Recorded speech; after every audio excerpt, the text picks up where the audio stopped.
This is Hadrian Radio, coming to you from Free Catalonia, a KA radio production.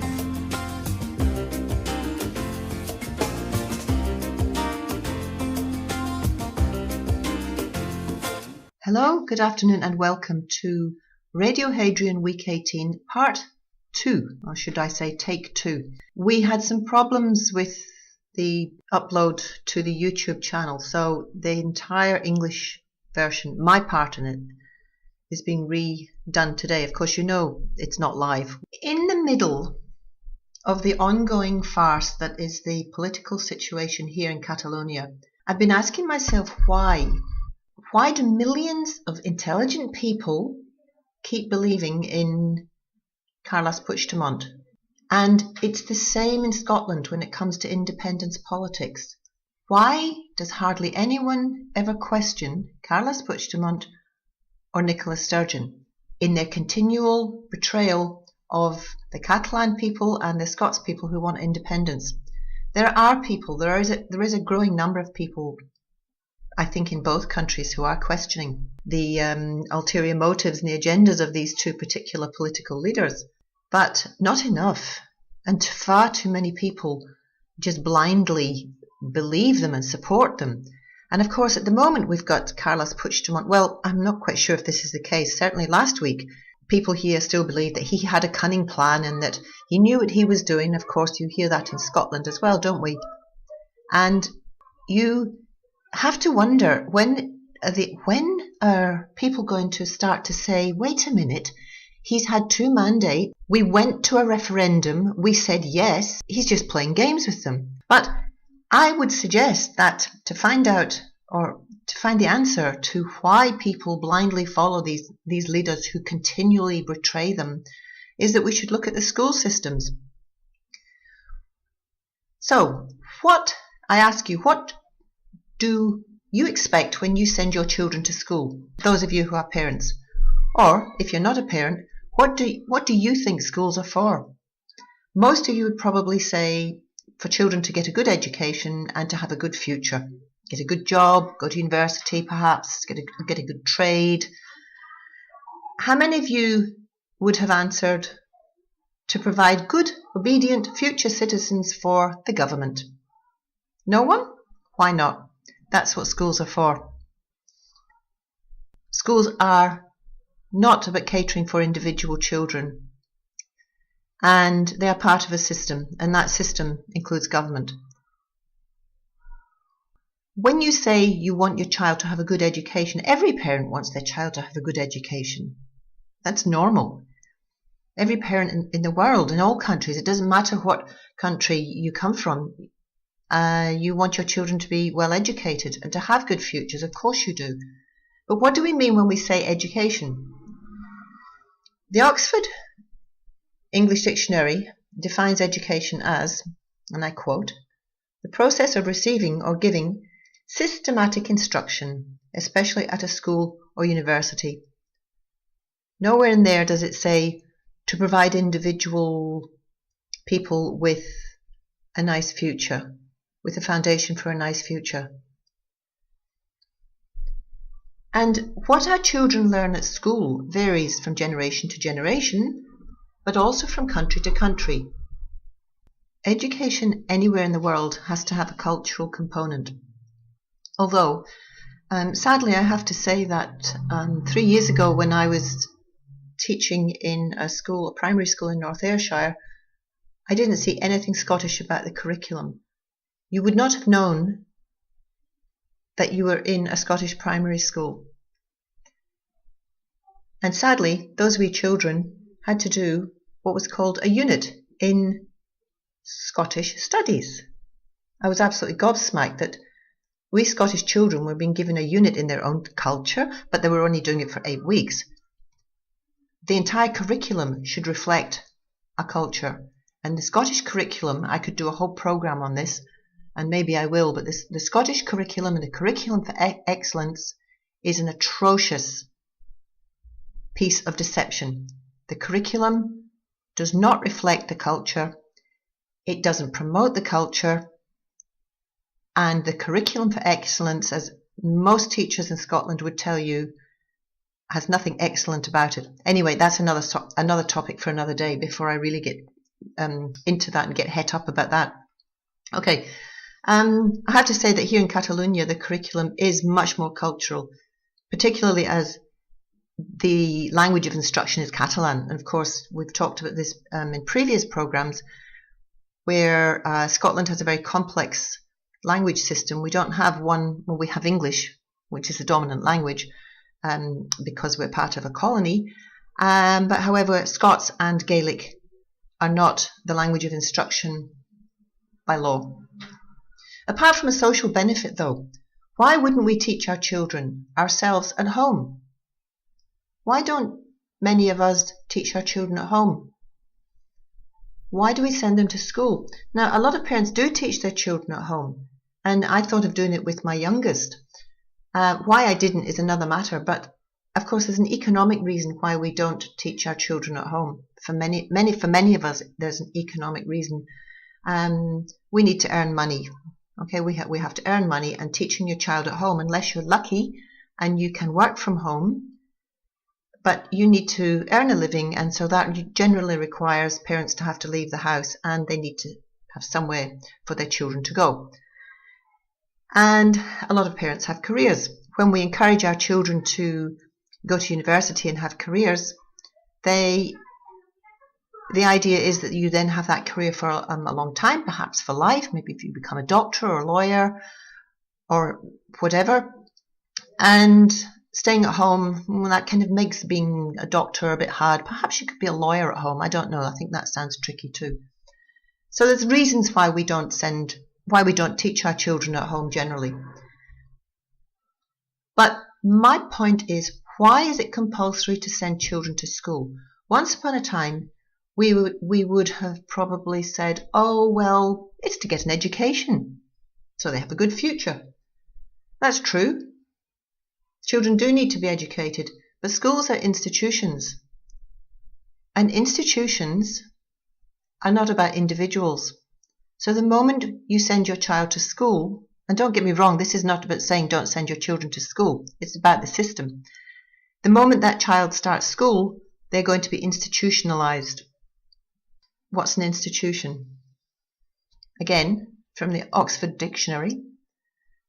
An institution is an organization founded for a religious, educational, professional, or social purpose.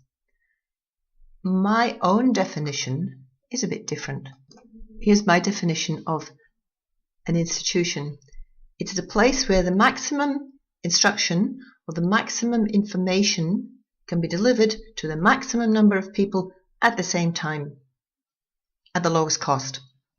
I could have easily said, alternatively, a place where the maximum number of people can be brainwashed over a period of time, and that period of time being a lifetime. From the cradle to the grave, institutional brainwashing. How often do we say somebody has become institutionalized? Last year, when David was interned in a psychiatric unit completely against his will and with no reason whatsoever other than to stop his political activism, we saw many people in his unit, poor souls that he had to share his days with, who were severely institutionalized. And we knew we had to get him out of there as soon as possible, urgently, because the longer somebody is in an institution, the more institutionalized their behaviors are going to become. To say nothing of what the drugs would have done to him had he stayed in. Children in residential care become institutionalized. Prisoners become institutionalized, but not faux prisoners like Jordi Sanchez and Jordi Cuixart, to the point where many prisoners, once they're released, will often deliberately reoffend because they can't cope with the outside world, and life is easier and more secure for them inside prison. But what do prisons and hospitals, psychiatric hospitals, have to do with schools? Schools are not prisons, they're not hospitals, they're not residential care places. We apparently send our children to school in order to benefit them and to build a foundation for a good future. But that's not really what happens. Schools exist to produce the kind of future generation the government wants. From the moment a child enters school at 4 or 5 year old, no, actually it's before then, it starts at preschool. Or even before that, while the child is developing in its mother's womb, the parents are already being told what they should do with their child and what is best for their child. As soon as the child is born, as soon as that wee baby is born, it's subject to systematic and institutionalized healthcare. It's vaccinated when it's only a day old. And then as the baby, once the parents get the baby home, of course, then they have what we called infant welfare nurses centres that monitor the child's progress. And for the best part, these are good things. But they are part of a system, and they're to make sure that everybody, or to try to make sure everybody is the same. The days when we learned how to about giving birth and how to care for babies by being around other mothers, other women in our own families, or the days when we learned to cook or make things by watching our parents or other adults in the community have been replaced, at least in English-speaking countries, by learning everything at school to the point where the curriculum is absolutely overcrowded and teachers are expected to teach everything. It's a perfect environment in which to manipulate young people and mould their minds to suit the government's needs. That's not to say, however, that children don't learn things at school. Of course they do. They learn a lot of things. But this model of education, this model of crowding young people into classrooms to sit obediently and learn, is totally outdated. And it only works, in part, for a number of children. If you take a classroom of, say, 25 to 30 children, within that classroom there's going to be a handful who are above average, well above average, high achievers, and they have their own particular learning needs. They need to learn fast, and they need to learn to a different level than the children in the middle band. They need accelerated learning. Then there's going to be a handful of the bulk of the children are in the middle. And it's a spectrum. They're not obviously all at the same point, but the bulk of the children will be in the middle. And then below the middle band, you're going to have a handful, but disturbingly, this number seems to be increasing in schools. A number of children who are struggling with school, struggling with learning, and their learning is delayed. And they fall further and further and further behind in the learning spectrum, to the point where in many cases, not all, but in most cases, those children struggle so much with school they either develop behavior problems and additionally perhaps leave school very early before the compulsory leaving age. They drop out of school. And when you leave school early, it's well documented that you start developing other problems. And you run the risk of a lifetime of problems, starting with being homeless, so homelessness, youth homelessness, and unemployment, getting involved in crime, the justice system, the juvenile justice system, and so on and so on. But one teacher in any classroom cannot possibly address all of those children's individual learning needs. And in the current environment where individual class teachers have more children with special needs, there are more children with autism at schools now than there were even 20 years ago. It's increasing, and that's very interesting.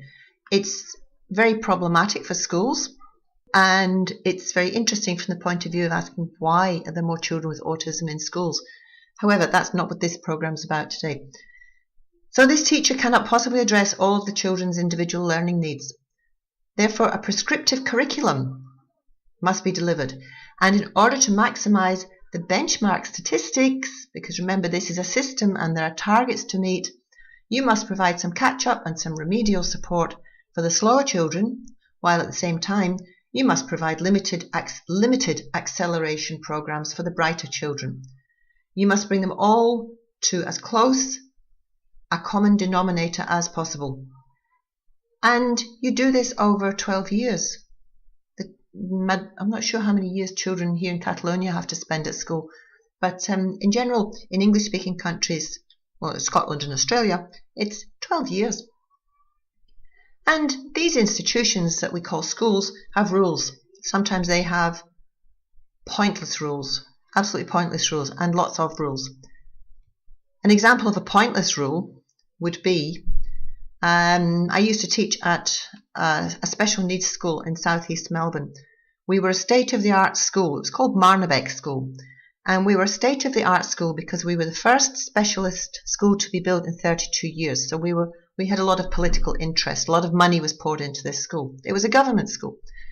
And in the summer, in the Australian summer, when it gets very hot, the children at this school were not allowed to do what to me appeared to be the most natural thing in the world to do when your head is hot and you're outside in the sunshine, which was to fill their hats with water from the drinking taps and upend it on top of their head, thus getting a nice cold wet head, some wet clothes, but for goodness sake the sun dried them very quickly, and the children weren't allowed to do this. It was against the rules.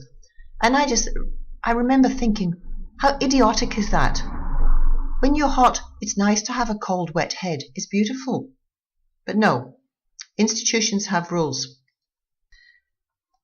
And they have rules partly to make sure that everybody is relatively safe, but also to make sure that everybody is the same and everybody is obedient. That's exactly what citizens, good citizens, are meant to do. Of course, society functions in the same way, and to an extent we need social structure and we need rules too. But why must schools be the most severe example of rules and pointless rules? And does the existence of so-called educational institutions guarantee better educated young people? No, of course it doesn't. More young people than ever struggle at school and drop out early, leading to those long-term problems I mentioned earlier, homelessness, crime.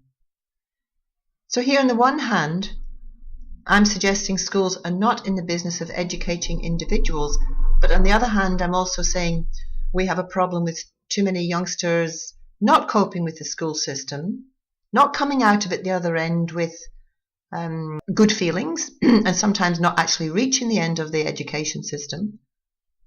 Well, I would say to you that schools are solely there for the purpose of producing model citizens that will support the government and behave lawfully.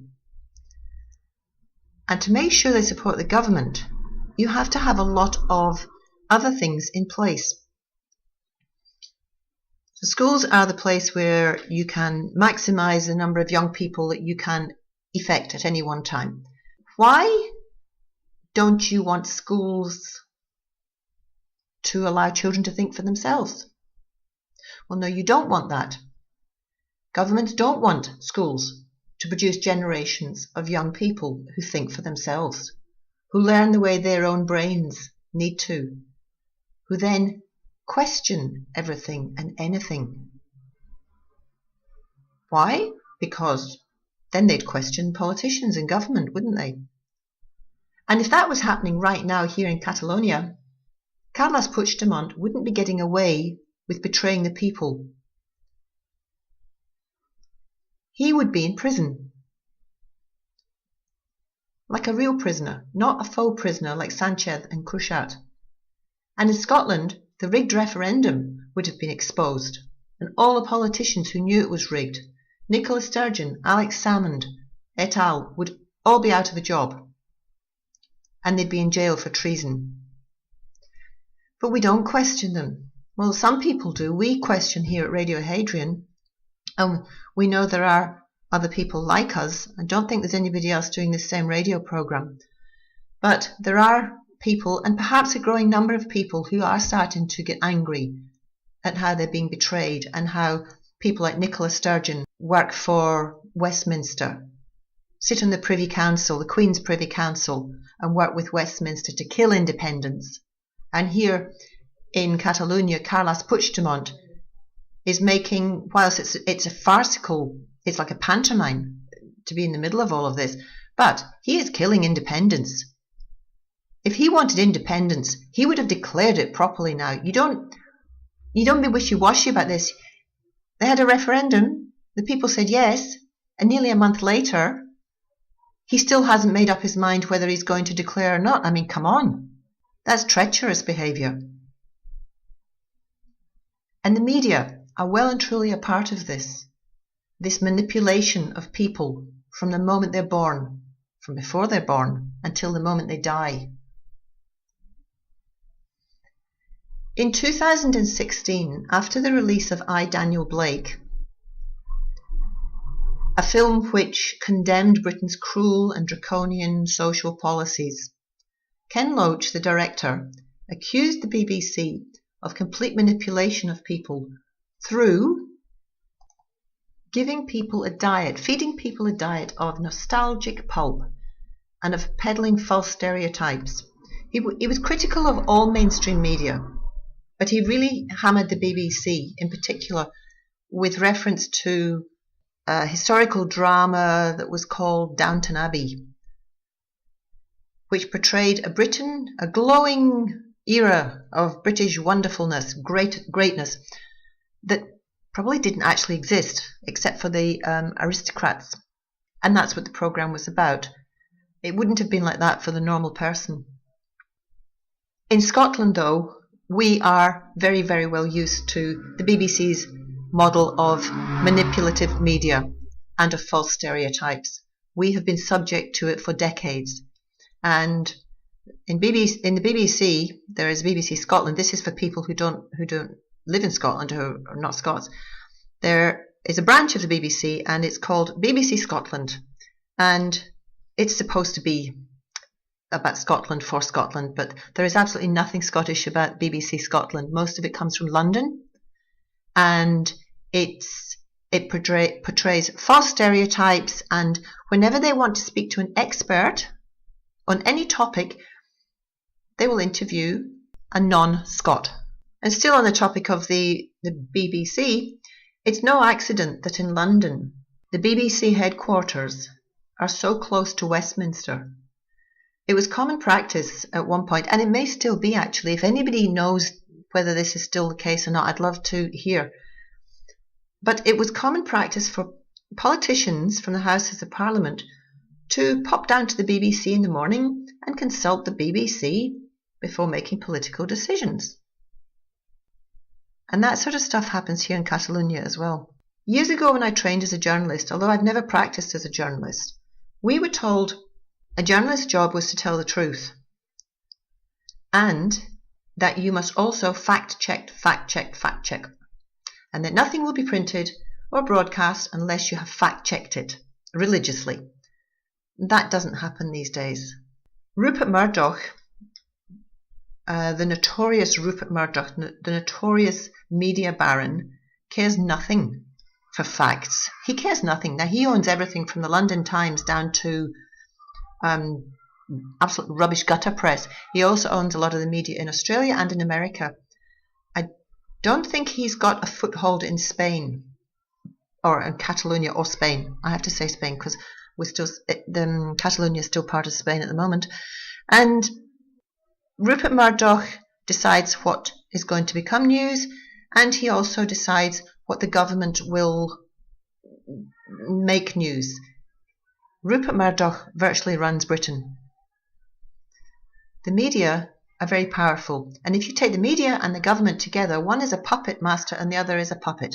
And I would suggest that the media are the puppet master. Fact-checking happens so little now that the term post-truth was coined in 1992. So not exactly yesterday. This has been around since the early 90s. And this term was coined by the late Serbian-American playwright Steve Tessich, in an essay that he wrote for The Nation. And post-truth is relating to our denoting circumstances in which objective facts are less influential in shaping public opinion than appeals to emotion and personal belief. And in 2016, the Oxford English Dictionary made post-truth its word of the year. Now, this is a long way from the idea that everyone has the right to their opinion, and honestly, it has such Orwellian overtones that it feels as though it's coming straight out of 1984 and Big Brother.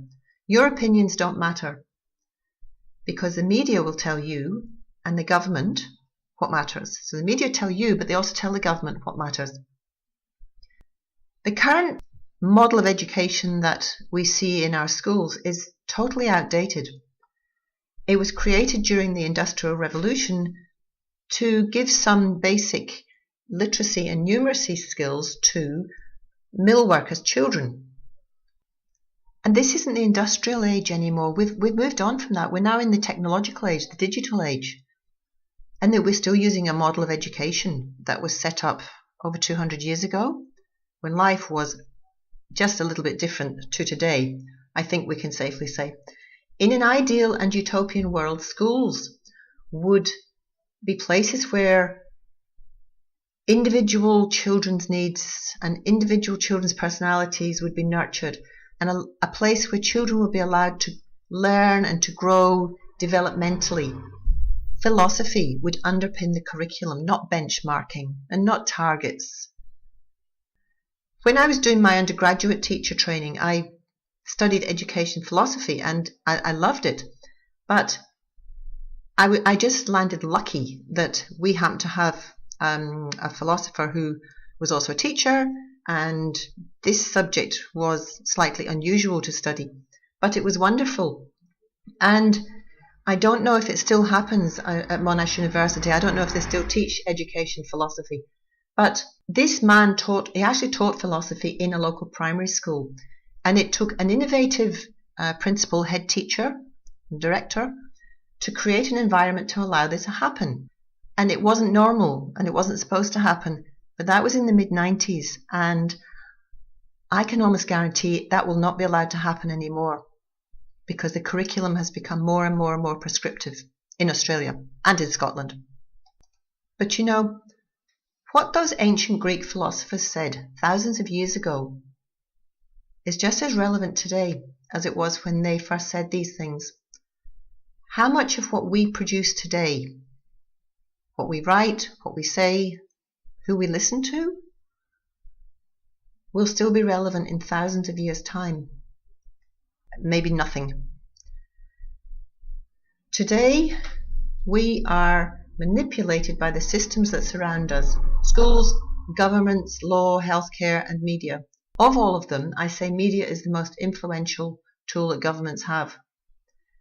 By feeding the population a drip-feed diet of, let's say, low-fat milk, bland, uniform, lacking in taste, ultimately lacking in substance, like the slow-boiling frog analogy, people eventually get so used to this diet of pulp, so-called entertainment and information, that they don't realize that they are being manipulated. Don't allow children to ask questions at school. Don't allow children to ever question a teacher. Give children all the same prescriptive curriculum and test them so that some will fail and fall through the cracks in the system, because you can't have everybody being successful, so you have to have some failures. But make sure you meet your curriculum targets, because you're part of the government system. Deliver pulp TV and encourage people to spend hours and hours playing games on mobile phones. Wherever they are, anywhere they go, they can take the mobile phone and the game with them. And I'm not saying that these things are bad in themselves, but it's the saturation of these things that we've got. Reality TV shows, games on phones, social media. How many hours do we spend on social media? Most of us spend a lot of time on it. We sometimes use it for the right purposes, but how many of you actually use every moment on social media truly for information and trying to advance your country's independence? All of these things have been created deliberately and shoved our way so that we stop having the ability to be critical. We accept things. We might complain a little bit or moan about it. We moan about the BBC in Scotland. Here, people complain about the media as well. But in general, we kind of accept what they say to us. And we stop being so critical. Or even if we're critical, we still watch them. We forget there's actually a switch you can turn off. We accept things and we believe what manipulative politicians tell us. And, well, I don't. I question everything and I believe nothing unless I can actually guarantee it myself. But in general, the population accepts what manipulative politicians tell them and what a manipulative media tell them. And we end up with a population who are so manipulated, they then let politicians get away with murder. And you know who comes to mind in terms of manipulating a large population? Hitler. Hitler used the same techniques. Admittedly, they didn't have internet and they didn't have television, but he still used the same techniques to manipulate people. And after all, how many people stood up and said, no, he's wrong? They all followed it. Most people followed him. And yet I'm quite sure that in another time in history, those people would not have accepted what he was doing, but they didn't realize it was happening at the time. It was slow, a bit at a time, step by step, pock a pock, until they didn't question it. They didn't question what was happening to the Jews. They allowed Hitler to do everything that he did without questioning. So I say, whilst I wonder why so many millions of people here don't question Puigdemont, I think we have the answer. The system is made so that we don't question them. And if you question them too much, you either get murdered, like Willie McRae in Scotland, or Muriel Casals here. David's talked about her in a different program. Or you get locked up and drugged in a psychiatric institution, like David did last year. But as you see, we haven't given up, because the truth has to be told, and we need more and more people out there saying the same thing, sharing this program and saying these things. Otherwise, these politicians and this media will continue to get away with murder. Thank you for listening, and let's hope, fingers crossed, that this recording works, because I don't think I've got the energy to do it a third time. Thanks very much for listening. I'll speak to you again next week. Bye for now.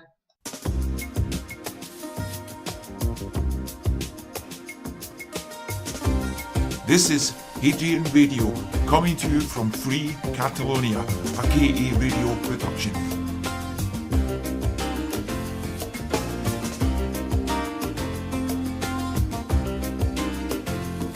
Good afternoon, Scotland, or people everywhere in the world listening to us to the English version of Radio Hadrian.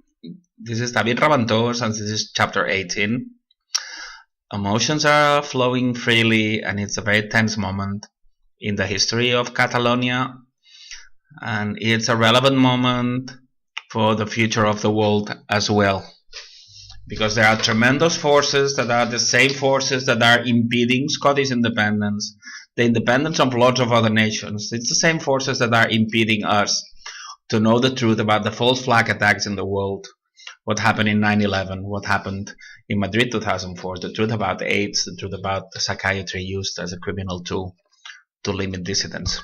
All those things are at stake. The New World Order is being under attack in Catalonia, and this battle is relevant for the future of humankind, because it will decide if we survive or if we perish, and we are transformed in farm animals.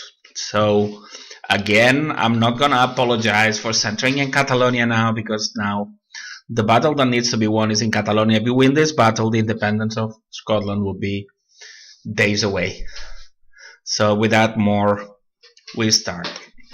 The situation of the Catalan process is a situation based on an enormous infiltration operation occupying thousands of people that pretend to be independentists and they're not.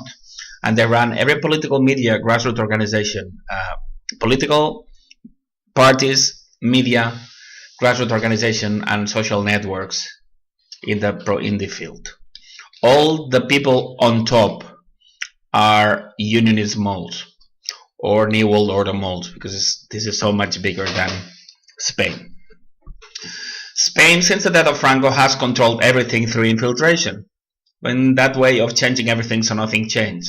The thousands of people that Franco had as informers in Catalonia that used to say Viva España, now they have learned to say Visca Catalunya, but it's the same people working for the same Spanish or world master.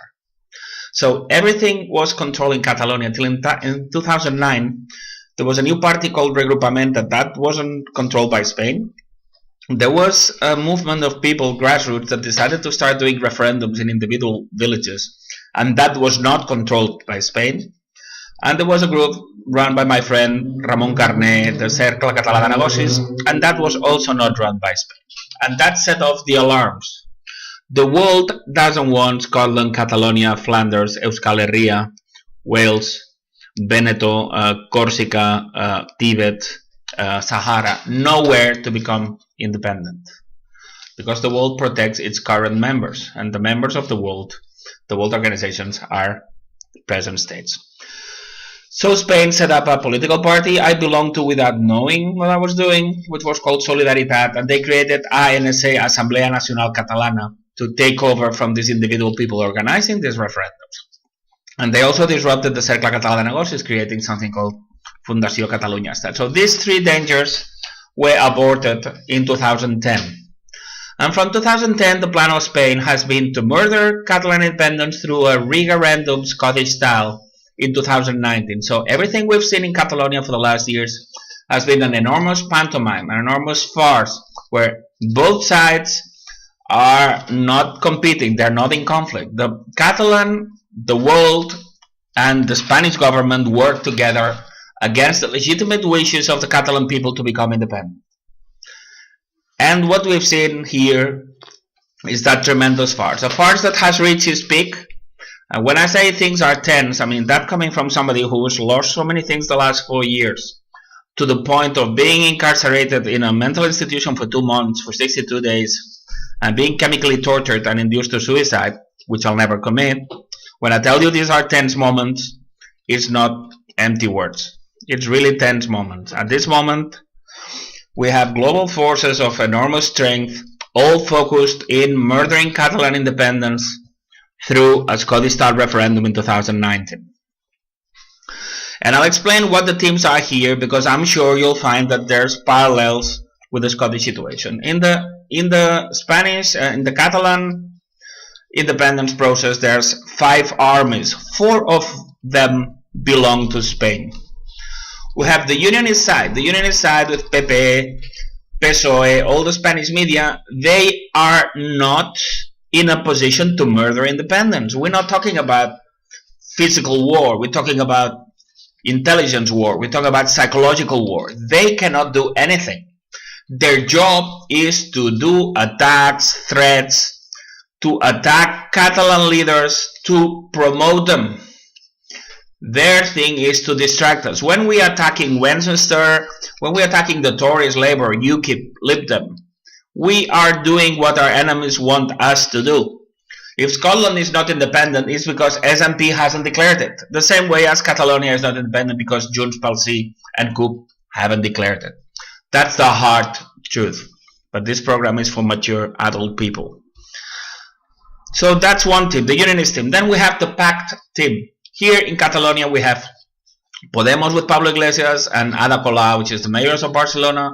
In chapter 6 and 7 we debunk them all. And they are New World Order agents to protect the 2 things the world has wanted to avoid in Spain since at least a long time, but since at least 30s of last year. Franco was there to avoid real left-wing forces running Spain and to avoid the independence of Catalonia, which was briefly declared in 1931 for date. And that was the reason for Spanish Civil War, to avoid a change really happening and to avoid Catalonia breaking up. The same thing happened after Franco died, and then we have Felipe González, which has been proven that he is a CIA agent that was put in charge in Spain to avoid the anti-system forces to win, and then again to avoid that Catalonia gets independent. And now the new invention of Ada Colau and Pablo Iglesias and Podemos, which have been promoted in mainstream media all over the world, which kind of shows that they're not the real thing, because believe me, dissidents, we don't get promoted in mainstream media. They are there to promote negotiation, mediation, and an agreed referendum in 2019, which is the way the world has devised to murder independence and to make it look like an accident. So beware of the pactists. They play the good cop. The other guys are utterly fascist against Catalonia. Ciudadanos, PP, PSOE, and Podemos and Colau are left the part of playing the nice cop, which is the one that ends up bringing you down. You only need to see a film to know that. Then there's the third team, and that's the difficult, hard truth we have to stomach. And it's, as far as I know, it's the same in Catalonia and in Scotland. In Catalonia, we're talking about Esquerra, PDeCAT, CUP, TV3, Catalunya Radio, ANC, and Òmnium, which are the grassroots communication media and parties that Pro-Indi the people follow. Those are the ones that by not doing a referendum in 2014, by not acting on the mandate in 2015, by not acting on the mandate in 2017, and by generally postponing things and fighting against each other, they are the ones that are murdering independence while pretending to want it. These are the worst ones, because, as I said in the last program, only the one you listen to can lie to you. Only the one you believe in can trick you. Only the one you trust can betray you. Only the one you give your heart to can break it. And only the one that's very close to you can stab you in the back. Those are the real dangers. But as they play with our emotions and they play with this pantomime thing, we're supposed to hate unionists that love processes. The processes ones, the so-called pro-Indi field, is the one that is murdering independence. And this is something that sets apart the natural leaders, both in Scotland and in Catalonia, from the troops that will have to wait for their moment.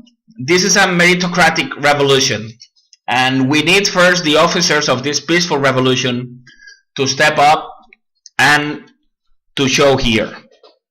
Because we need them first, the ones that can stomach hard truth, the ones that have a certain level of intelligence and experience to realize we're talking infiltration, big deal here.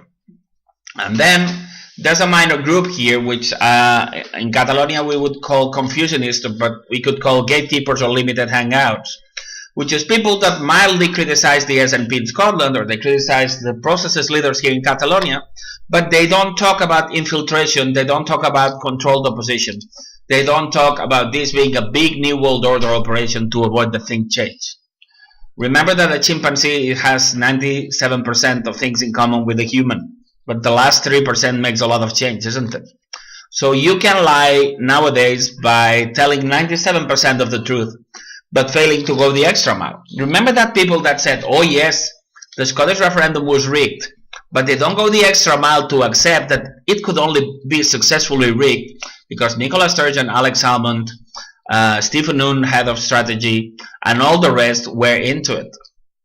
You couldn't rig the Scottish referendum as extensively as it was without exit polls, with vans moving ballots like that, tampering of postal vote, blank ballots, the bet showing that it was rigged. All those things couldn't happen without the help of every political party and every media in the pro-Indi side in Scotland. And last but not least, there's the pro-Indi side. And this is the Catalan resistance we call here, which is a temporary name, which is the people that we have been threatened, we have been attacked, we have been coerced, we have been insulted, we have been hunted down for the last 4 years. Because we're announcing that the unionists, the pactists, the processes, and the limited hangout, they are all the 4 armies Spain has in the field to get different levels of intelligence, awareness, and maturity. So when you can move from being a unionist to a pactist to a processist to a limited hangout supporter, and you have a move from supporting Spain.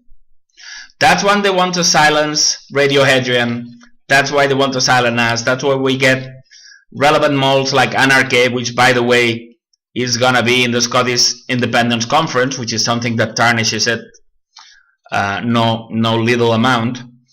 And that's why they want to silence us, because the only thing there is in Catalonia is the Resistencia Independentista Catalana, which this moment is represented by Radio Hadrian, and the communicational and political movements that will be surrounding or reinforcing what Radio Hadrian does. I want to clarify what the strategy of the world is. And first, I want to clarify the situation here. As Delia will have mentioned, it's Puigdemont didn't declare independence. As we said here, he clarified that in a letter that clarifies he didn't declare independence. So in any country he should resign, because he's lied to everybody and has mocked Catalans into believing he declared independence, albeit he deferred the effects of it. That didn't happen. And then we have Jordi Cuixart and Jordi Sánchez, which are the presidents of Òmnium Cultural and Assemblea Nacional Catalana, which are the two grassroots that have been organizing demonstrations all these years, but that they decided to forget chanting about independence just during the independence referendum. Isn't it bad luck? You have a referendum that should bring you to independence, and then you decide to forget about independence and only talk about grand concepts like democracy, let's vote, no, we won't step back, the streets will always be ours, and all these happy flower sentences, everything and anything not to talk about independence. And here is where the thing gets global, and here's when the mockery, it's scary and cannot be accepted anymore. Because, and here I have to get personal, when I was locked, none else than by doing in the hunger strike for the independences of Scotland and Catalonia, and in my 15th day I was locked, and after that I was tortured and misdiagnosed, and I live under permanent threat because they might suicide me any day. I will never do it. My friends and Delia and the team, they contacted all these organizations that are supposed to defend independence, and they ignored us, which kind of, or without kind of, that makes them accomplices in connivance to Spanish state terror against an independentist. So nothing could be faker that the president of these two organizations that ignored me because they work for Spain, they all tape a video of themselves, and instead of being detained at their own homes and being forcefully brought to Madrid, they walk on their own free will and they smile at the cameras the same way as actors and actresses do before entering the Dorothy Chandler Pavilion on the night of the Oscars. Only thing missing was the red carpet. I remember how I was when I was detained. I was scared. I didn't know when I would go out. I was afraid they were going to mess with my brain with electroshocks or lobotomy. I didn't know what was going to be of me. I was not doing preparatory videos and smiling at everybody. Why? Because I'm not a Spanish mole. That's why. And they are there, and now it seems to have been put in different galleries, and people think, oh, that's extra duress, that's to punish them, that because Spain is so bad. Well, that's not the real reason. If you have two moles that have to pretend being independentists, it's a torture for them if 24/7 they have to pretend they work for independence in front of other inmates. So how convenient it is to put them apart so they don't need to fake things for 24 hours. It's like the Truman Show. Imagining that the actors in the Truman Show had themselves to have the cameras on 24 hours. It would be a nightmare for them. So how convenient they've been put in extra room. So these people who didn't cry for independence, who didn't help an independentist in an hour of need, who didn't resist detain, who made a video for it, now are in prison. But we know it just forms part of a strategy. And it's a strategy that is global, and it's a strategy that is worldwide. We explained in chapter 3 how playing a referendum is like playing Russian roulette with every bullet available and against the interest of NATO. Referendums didn't bring independence to Quebec, didn't bring independence to Scotland, won't bring independence to Catalonia. We've already given 2 mandates for independence, so no more referendum for us. No, thanks, but no thanks. And in chapter 4, in Radio Hadrian, we explained how the Scottish referendum was rigged with the inside help because it was an inside job. And the forces here are scarily big, and this is a global show. We've already had WikiLeaks, which we explained in chapter 8, which is a false flag of the American Secret Services. Even Wikipedia has been lying, saying that people in 2015 voted for a referendum, which is a lie. We voted for independence. It was there in the mandate. So even Wikipedia has also lied, saying that we were independent for 8 seconds, which is a lie because it was never declared. So even Wikipedia and WikiLeaks are obviously not safe. But nowadays, the world is there with everything they have on. Because it happens that none less than Craig Murray, an ex-British diplomat, this ex thing doesn't happen. If you're a British diplomat, you keep working for them, but you pretend you don't. It's a bit like Bin Laden, who was the biggest friend of the Americans in the wars, and then he becomes the enemy. Well, that's not true. He just changes his part, his role. So Craig Murray, that became famous with this shenanigans about taking over Bella Caledonia and then not, but it was a brilliant promotion for him because I've heard of him so much after that. Well, now he comes out and he does an article comparing these 2 people, which are already identified as moles by the resistance, and he puts them in a list up there with Nelson Mandela or Alexander Solzhenitsyn, amongst others. So he has finally tipped the balance, tipped the scales. A mole like Craig Murray, which is infiltrated in the Scottish process, is defending moles infiltrated in the Catalan process, like Sánchez and Cuixart. But not only that, because the media spreading that is Al Nacional, which is the same as the National, that has recently invented. And you know who's running Al Nacional? José Antic, which is a guy which is supposed to have taken bribery envelopes from Pepe. A guy who was always unionist, but now suddenly he has converted to processism. But now we have explained that the unionist and the processist team are working for Spain, so it's the same army. So it has only changed unity. For working to the unity of the unionists, he now works in the unity of the processist. But it's the same thing. He is a unionist at heart. And that newspaper is one that slandered me and collaborated in locking me. So they collaborated in state terror. So we have 2 moles, Sánchez and Cuixart, which are put in prison to help advance the world agenda in Catalonia, which is a rigged referendum. We have somebody as fishy as Craig Murray defending them in very exaggerated way. And we have New World Order mole, José Antic and Al Nacional, which is promoting this. So for me, that's final, that it cannot be any doubt. And it's a pity because yesterday afternoon, which is today's afternoon because this is Saturday morning, a lot of Catalans will march to demand that these 2 people are set free because they don't know. That's the big mockery of it all. They don't know they'll be marching for 2 enemies that want to murder independence while mocking them. So nothing is missing here. We've had Trump, we've had Junckers, we've had Tusk, we've had all of them saying they want the unity of Spain. We've had Nicola Sturgeon praising the Edinburgh Agreement, which is a mockery as well. And now we've also had WikiLeaks defending the referendum, which is to help Spain because no referendum will bring independence. We've had all these people. We had 24 Nobel Prize demanding negotiation because most people don't know that Nobel Prize winners are chosen to advance the New World Order agenda. And if something was missing, now we have Anonymous, which is people in leading the dissidents all over the world already know they're limited hangouts which are there to be controlled opposition. So they don't really work for anything good in the world. They just serve to these side operations the same way as WikiLeaks does. And now they are attacking Spanish media, Spanish websites, but it is to defend these moles that are in prison. It's to defend this process, a process that is run by Spain to murder independence. So nothing is what it seems. It's an enormous smoke screens mirror shadows, and all these things to lie to millions of Catalan and Spanish people.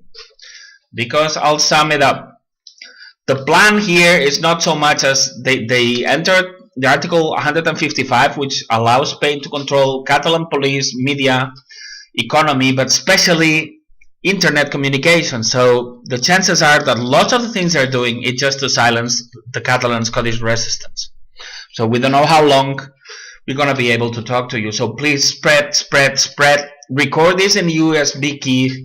Tell everybody to listen and spread this program, because we certainly don't know how long we'll be able to do it. The plan of Spain is to increase the tension, and that's why they tend, and they might go as far as to detain Puigdemont, because it works for them. So they might go as far as to detain Puigdemont. They're going to detain their moles. They only detain moles to make them heroes. Real people who work for independence, they murder like Muriel Casals, or they locked in a mental institution like they did to me. Okay? They have to raise the tension. So tension will bring mediation. Mediation will bring an agreement for a referendum, Scottish style 2019. A referendum we cannot win, because the world, Spain, and the Catalan leaders works against Catalan people. So mediation is treason. We're living an enormous, gigantic PSI operation here in Catalonia. But the resistance still standing. We're growing. We're meeting people. And if we spread this program, we're going to find the 10,000 heroes we need to liberate both Scotland and Catalonia from the British and Spanish yokes. Let's do this. Visca Catalunya i Escòcia lliures.